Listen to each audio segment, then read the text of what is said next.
오늘 당신이 쿠팡에서 물건을 사고 주식 투자를 결정하고 혹은 길거리에서 누군가에게 번호를 준 일들이 모두 당신 스스로 내린 합리적인 선택이라고 생각하신다면 큰 착각입니다. 정신 차리셔야 합니다. 당신은 지금 이 순간에도 누군가에게 교묘하게 조종당하고 있습니다. 그리고 정말 소름 돋는 사실은 당신 스스로 무의식적인 가스라이팅을 당하고 있다는 사실조차 전혀 눈치채지 못하고 있다는 것입니다. 우리는 스스로 똑똑한 소비자라고 굳게 믿지만 현실에서는 누군가가 정교하게 설계한 함정에 빠져 억울한 호갱이 되는 경우가 허다합니다. 한국 사회처럼 타인의 눈치를 많이 보고 경쟁이 치열한 곳일수록 이러한 무의식적인 심리 조종술은 살아남기 위한 가장 강력한 비밀 무기가 됩니다. 직장 생활이나 투자, 심지어 인간관계에서도 이 은밀한 기술을 아는 사람과 모르는 사람의 차이는 하늘과 땅 차이입니다. 오늘은 심리학의 거장 로버트 치알디니의 책에 담긴 불법으로 지정해야 할 만큼 무서운 설득과 심리 조종의 기술에 대해 이야기해 보겠습니다. 솔직히 말씀드리면 심리학에 대해 깊이 파고들수록 저는 인간의 마음을 조종하는 것이 얼마나 쉬운 일인지 깨닫고 뼈저린 두려움을 느낍니다. 오늘 여러분이 듣게 될 대부분의 심리 전술들은 너무나도 은밀하게 우리의 일상에 숨겨져 있어서 우리의 의식적인 뇌는 절대 그것을 알아차릴 수 없습니다. 모든 조종은 철저하게 무의식 속에서 일어납니다. 이 전술들은 마치 대화를 나누기 전에 상대방에게 몰래 먹이는 마법의 알약과도 같습니다. 누군가에게 이 알약을 투여하면 그들은 갑자기 당신의 말을 무조건 믿게 되거나 당신이 원하는 방향으로 행동하기 시작합니다. 그들은 스스로 모든 상황을 통제하고 있으며 완벽하게 이성적인 결정을 내렸다고 굳게 믿게 되지만 실제로는 철저하게 설계된 함정 속에서 움직이는 것일 뿐입니다. 도대체 우리 뇌에서 어떤 마법 같은 일들이 벌어지는 것인지 지금부터 그 소름 돋는 심리 조종의 세계로 여러분을 안내하겠습니다. 한 실험에서 아주 잘생긴 모델 체형의 남성을 쇼핑몰에 보내 무작위로 여성들에게 다가가 데이트를 위해 전화번호를 물어보게 했습니다. 전혀 모르는 낯선 사람에게 번호를 주는 것은 아주 위험하고 부담스러운 일이기 때문에 당연히 이 남자는 많은 거절을 당했습니다. 하지만 이 남자가 특정 매장 앞에서 여성에게 다가갔을 때 번호를 주는 비율이 눈에 띄게 높아졌습니다. 그곳은 화려한 향수 가게도 달콤한 초콜릿 가게도 아닌 바로 꽃집 앞이었습니다. 꽃은 로맨스와 관련된 무의식적인 환경 단서로 작용하여 여성들의 뇌와 행동에 큰 영향을 미쳤고 결국 낯선 사람에게 전화번호를 내어주게 만들었습니다.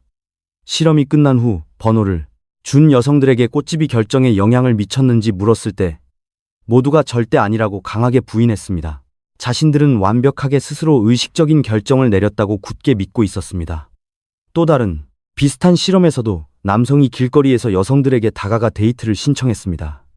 이번에는 남자가 손에 들고 있는 물건이 무엇인지에 따라 결과가 어떻게 달라지는지 테스트했는데 기타 케이스를 들고 있을 때 엄청나게 많은 승낙을 받아냈습니다. 이제 비즈니스 세계의 사례를 살펴보겠습니다. 한 온라인 쇼핑몰에서 아주 흥미로운 실험을 진행했습니다.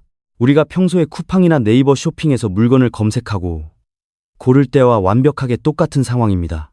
연구진은 방문자의 절반은 푹신하고 부드러운 구름이 배경 이미지로 있는 페이지로 안내했고 나머지 절반은 짤랑거리는 동전 사진이 있는 페이지로 안내했습니다. 구름 배경을 본 사람들은 부드러움과 편안함을 최우선 기준으로 삼아 가구를 선택하는 데 집중했습니다. 반대로 동전을 가장 먼저 본 사람들은 무조건 가격에 집중하여 가장 저렴한 가성비 옵션을 찾으려고 발버둥쳤습니다. 실험이 끝난 후 구름이나 동전 이미지가 구매 결정에 영향을 미쳤는지 물었을 때 그들은 모두 코웃음을 치며 절대 아니라고 대답했습니다. 그들은 자신들이 완전히 독립적이고 이성적인 사람이며 배경 사진 따위는 자신의 합리적인 결정에 아무런 영향을 주지 못했다고 주장했습니다. 여기서 여러분의 환상을 깨는 아주 뼈 아픈 팩트 폭행을 하나 하겠습니다. 우리는 늘 최저가를 비교하고 후기를 읽으며 스스로를 꼼꼼하게 따져보는 스마트 컨슈머라고 자부하지만 사실은 주변 환경에 너무나도 쉽게 휘둘리고 조종당하는 연약한 존재일 뿐입니다. 이것은 심리학에서 말하는 점화 효과, 즉 프라이밍 효과 때문입니다. 우리의 뇌는 본능적으로 게으르고 에너지를 아끼려고 하는 습성이 있습니다. 그래서 복잡한 논리적 사고를 거치기보다는 무의식적으로 주변 환경과 시각적 요소에서 힌트를 찾아 아주 빠르고 쉽게 결정을 내려버립니다. 앞서 본 두 가지 실험은 모두 시각적인 환경 단서가 어떻게 우리의 게으른 뇌를 감쪽같이 속이고 우리의 구매 행동과 선택을 완벽하게 통제하는지 보여주는 소름 돋는 증거입니다. 지금까지 시각적인 요소에 대한 실험을 보셨습니다. 그렇다면 오직 말이나 단어만으로도 우리의 뇌를 조종하는 것이 가능할지 궁금하실 것입니다. 정답은 가능합니다. 한 영업사원이 1억 원짜리 고가의 상품을 판매하면서 큰 어려움을 겪고 있었습니다. 그가 가격을 말할 때마다 고객들은 어떻게든 가격을 깎으려고 흥정을 시도했고 원하는 만큼 할인을 받지 못하면 뒤도 돌아보지 않고 매장을 나가버렸습니다. 이 영업사원은 계속해서 고객을 잃고 실적이 바닥을 치고 있었습니다. 그런데 그는 발표 중에 아주 사소한 단어 하나를 바꾸는 마법을 부렸습니다. 본격적으로 가격을 제시하기 전에 가벼운 농담처럼 당연히 이 제품의 가격으로 10억 원을 요구할 수는 없겠지요라고 말한 것입니다. 놀랍게도 그가 이 한 문장을 던진 후부터는 아무도 가격을 깎으려고 흥정하거나 1억 원이 너무 비싸다고 불평하지 않았습니다. 그 이유는 사람들의 뇌리에 10억 원이라는 어마어마한 숫자가 박히는 순간 원래 가격인 1억 원이 상대적으로 아주 저렴한 금액처럼 느껴졌기 때문입니다. 이것이 바로 행동심리학에서 말하는 앵커링 효과, 즉 내리기 효과입니다. 배가 타질 내리면 그 주변에서만 맴돌듯이 사람의 뇌도 처음 입력된 정보에 단단하게 기준점이 꽂혀버리는 것입니다. 농담으로 던진 10억 원이라는 허무맹랑한 숫자가 제품의 실제 가치와는 아무런 논리적 상관이 없지만 무의식적으로 사람들의 가격 인식 자체를 완전히 왜곡시켜버린 것입니다. 한국에서 중고차를 사러 가거나 치열한 연봉 협상 테이블에 앉았을 때를 떠올려 보십시오. 상대방이 말도 안 되게 높은 금액을 먼저 툭 던지며 농담을 하는 순간 이미 당신의 뇌는 그 숫자에 탓을 내리고 조종당하기 시작한 것입니다.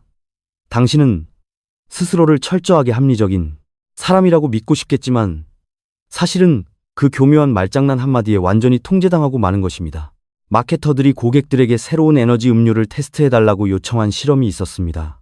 처음에는 낯선 제품에 대한 심리적인 거부감 때문에 많은 사람들이 단호하게 거절했습니다. 그래서 마케터들은 아주 교묘한 새로운 전술을 시도했습니다. 본격적인 요청을 하기 전에 먼저 사람들에게 스스로를 모험을 즐기고 새로운 것을 시도하는 사람이라고 생각하는지 조심스럽게 물었습니다. 사람들은 대부분 기분 좋게 그렇다고 대답했고 그 직후에 새로운 음료를 마셔보겠냐고 제안하자 놀랍게도 거의 다 동의했습니다. 저에게 개인적으로 일어났던 일도 하나 말씀드리겠습니다. 제가 은행원을 만나 다양한 투자 상품에 대해 이야기를 듣고 있었는데 도무지 관심이 가지 않아 언제쯤 이 자리를 떠날까 딴 생각만 하고 있었습니다. 그런데 그가 다음 상품을 설명하기 직전에 제 몸을 앞으로 기울이게 만든 결정적인 한마디를 던졌습니다.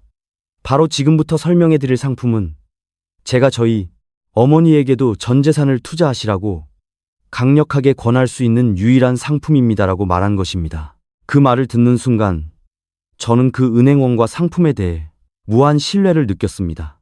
투자의 귀재, 워런 버핏의 사례를 살펴보겠습니다.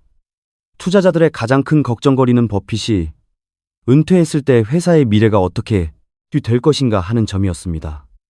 버핏은 주주들에게 보내는 서한에서 만약 오늘 제 가족이 회사의 미래에 대해 묻는다면 제가 가족에게 해줄 바로 그 말을 여러분께 해드리겠습니다라고 썼습니다. 가족에게 조언하는 것과 똑같은 진실한 방식으로 독자들에게 조언하겠다고 선언함으로써 그는 주주들의 불안감을 단숨에 잠재우고 엄청난 설득력을 발휘했습니다. 이것이 바로 로버트 치알디니가 말하는 일체감 즉 연대감이라는 가장 강력한 설득의 원칙입니다. 일체감은 단순히 취미가 같다는 식의 얕은 공통점이 아니라 나와 상대방이 완벽하게 같은 정체성을 공유하고 있다는 깊은 믿음을 의미합니다. 누군가와 정체성을 공유한다는 느낌은 마음속의 경계심을 완전히 허물고 상대방의 말에 무조건적으로 따르게 만드는 마법을 부립니다. 특히 한국 사회처럼 끈끈한 정이라는 감정과 학연이나 지연 같은 집단주의적 유대감을 목숨처럼 중시하는 문화에서는 이 일체감의 무기가 훨씬 더 치명적으로 작동합니다. 은행원이 자신의 어머니를 언급한 순간 그것은 한국인의 깊은 내면에 자리 잡은 효사상을 강렬하게 자극하여 단숨에 고객과 은행원 사이의 벽을 부수고 절대적인 믿음을 창조해낸 완벽한 심리 조종술이었던 것입니다. 벨기에의 연구진이 아주 인상적인 실험을 진행했습니다. 이 실험은 우리가 왜 이렇게 쉽게 조종당하는지 완벽하게 설명해 줍니다. 연구진은 사람들을 세 그룹으로 나누고 배경이 서로 다른 사진을 보여주었습니다. 첫 번째 그룹의 배경에는 혼자 서 있는 사람이 있었고, 두 번째 그룹은 두 사람이 따로 떨어져서 있는 사진이었습니다. 그리고 세 번째 그룹은 두 사람이 어깨를 나란히 하고 딱 붙어 서 있는 사진이었습니다. 연구진이 일부러 물건을 바닥에 떨어뜨렸을 때 첫 번째와 두 번째 그룹에서는 겨우 20%의 사람들만 무릎을 꿇고 도와주었습니다. 하지만 어깨를 나란히 한 사진을 본 세 번째 그룹에서는 도와주는 비율이 무려 3배나 높게 나타났습니다. 여기서 가장 소름 돋는 사실은 이 실험의 대상자들이 논리적인 추론 능력이 전혀 없고 말도 제대로 못하는 생후 18개월 된 아기들이었다는 것입니다. 이 실험은 이러한 심리 조종이 우리의 파충류 뇌 즉 가장 원초적인 생존 본능을 직접적으로 자극한다는 것을 증명합니다. 당신의 지능 지수가 아무리 높고 명문대를 나온 엘리트라 할지라도 당신 역시 무의식적으로 너무나도 쉽게 조종당할 수밖에 없는 존재일 뿐입니다. 예를 들어 당신이 어떤 작업을 할 때 화면 구석에 생각하는 사람의 사진을 놓아두기만 해도 당신은 무의식적으로 더 분석적으로 변하고 실수를 덜 하게 됩니다. 지금까지 말씀드린 모든 실험과 심리 전술들을 완벽하게 요약할 수 있는 아주 중요한 비유가 하나 있습니다. 바로 씨앗을 심는 과정입니다. 당신이 아무리 귀하고 비싼 천년 묵은 산삼 씨앗을 가지고 있다고 해도 그 씨앗을 딱딱한 아스팔트 도로 위에 던져버리면 절대 싹이 트지 않습니다. 당신이 다른 사람을 설득하기 위해 던지는 메시지가 바로 이 산삼 씨앗입니다. 하지만 메시지라는 씨앗을 뿌리기 전에 먼저 상대방의 마음이라는 밭을 부드럽게 갈아엎고 씨앗이 자랄 수 있는 최적의 상태로 흙을 준비해야만 합니다. 당신이 설득하려고 하는 말도 중요하지만 그 메시지가 전달되기 직전에 상대방의 눈앞에 무엇을 보여주고 어떤 말을 던지느냐가 훨씬 더 치명적이고 중요합니다. 이제 현실 세계, 특히 치열한 한국의 회사 생활에서 우리가 배운 이 무서운 지식들을 어떻게 활용할 수 있을지 6가지 실전 팁을 알려드리겠습니다. 첫 번째로 고객에게 무료 제품이나 사은품을 제공할 때 고객 본인 대신 그들의 가족에게 선물하는 것을 강력히 고려해 보십시오. 학생들의 부모님에게 작은 보상을 약속했을 때 설문조사 응답률이 폭발적으로 상승했던 실험을 기억하시면 됩니다. 두 번째로 제품이나 아이디어를 개선하기 위해 누군가의 도움이 필요할 때 의견이나 피드백을 달라고 말하는 대신 조언을 부탁한다고 말씀하십시오. 의견이라는 단어는 상대방을 차가운 평가자로 만들고 한 걸음 물러서게 하지만 조언이라는 단어는 상대방을 든든한 조력자로 끌어들이고 강력한 일체감을 형성합니다. 세 번째로 회사에서 팀장님에게 연봉 인상이나 승진을 요구할 계획이라면 반드시 당신이 고객으로부터 엄청난 칭찬을 받았거나 프로젝트에서 큰 성과를 달성한 직후에 하십시오. 당신의 위대한 성과가 관심의 중심에 있을 때 바로 그 타이밍에 요구해야만 합니다. 네 번째로 누군가를 설득하여 기부를 받거나 도움을 청할 때 저도 당신과 같은 학생입니다. 혹은 저도 같은 동네 출신입니다라고 공통의 정체성을 먼저 언급하십시오. 무의식적으로 연대감의 원칙이 작동하여 상대방이 거절할 수 없게 만듭니다. 다섯 번째로 당신의 목표에 맞게 주변 환경을 철저하게 세팅하십시오. 공시생들이 독서실 벽에 합격이나 필승 같은 구호를 붙여놓는 것은 결코 유치하거나 바보 같은 짓이 아니라 뇌를 통제하는 철저하고 과학적인 심리 세팅입니다. 돈을 많이 벌고 싶다면 책상 위에 가짜 돈다발을 올려두고 집중해야 할 때는 집중을 위한 음악을 틀어 당신의 무의식 상태를 원하는 방향으로 조종하십시오. 여섯 번째로 중요한 제안을 하거나 논쟁을 시작하기 전에 상대방의 마음을 올바른 상태로 먼저 옮겨 놓으십시오. 고집 센 팀장님을 설득해야 한다면 과거에 팀장님과 서로 양보하여 팀 전체를 위해 아주 좋은 결과를 만들었던 경험을 먼저 언급하십시오. 이는 상대방의 불필요한 자존심을 내려놓게 하고 협력적인 태도를 갖도록 뇌를 조작하는 아주 훌륭한 방법입니다. 하지만 여기서 아주 엄중한 경고를 하나 드리겠습니다. 이 강력한 기술들을 반드시 도덕적으로 사용하십시오. 만약 당신의 이익만을 위해 사람들을 비윤리적으로 조종하려 든다면 주변 사람들도 똑같이 당신을 속이기 시작할 것이고 결국 그 화살은 당신에게 돌아와 꽂힐 것입니다. 마지막으로 당신 자신을 보호하는 꿀팁을 드리겠습니다. 누군가 당신에게 작은 호의를 베풀고 은근슬쩍 큰 요구를 해온다면 절대 그 자리에서 즉시 대답하지 마십시오. 한국인 특유의 체면이나 미안함 때문에 억지로 승낙했다가 나중에 땅을 치고 후회하는 경우가 너무나도 많습니다. 무조건 생각할 시간을 좀 달라고 말하며 그 압박감에서 한 걸음 물러나 이성적으로 판단하는 습관을 기르셔야 합니다. 오늘 영상의 핵심 목표는 단 두 가지입니다. 첫 번째는 우리 모두가 가진 심리적인 약점들을 정확히 인지하여 남들의 은밀한 조종으로부터 우리 자신을 완벽하게 보호하는 것입니다. 그리고 두 번째는 이 강력한 심리적 무기들을 우리의 직장 생활과 비즈니스에서 윤리적으로 적용하여 눈부신 성공을 거두는 것입니다. 명심하십시오. 세상은 딱 두 부류의 사람으로 나뉩니다. 하나는 이러한 무서운 심리 조종술을 꿰뚫어보고 판을 지배하는 승자이고, 다른 하나는 매일같이 조종당하고 가스라이팅을 당하면서도 그저 허허 웃기만 하는 안타까운 호갱입니다. 더 이상 남들의 소나귀에서 억울한 꼭두각시처럼 놀아나고 싶지 않다면 지금 당장 구독과 알림 설정을 누르십시오. 화면에 보이는 다음 영상에서는 제가 또 다른 충격적인 심리 조작의 비밀을 낱낱이 폭로하겠습니다. 그럼 다음 영상에서 더 현명하고 똑똑해진 승자의 모습으로 다시 뵙겠습니다.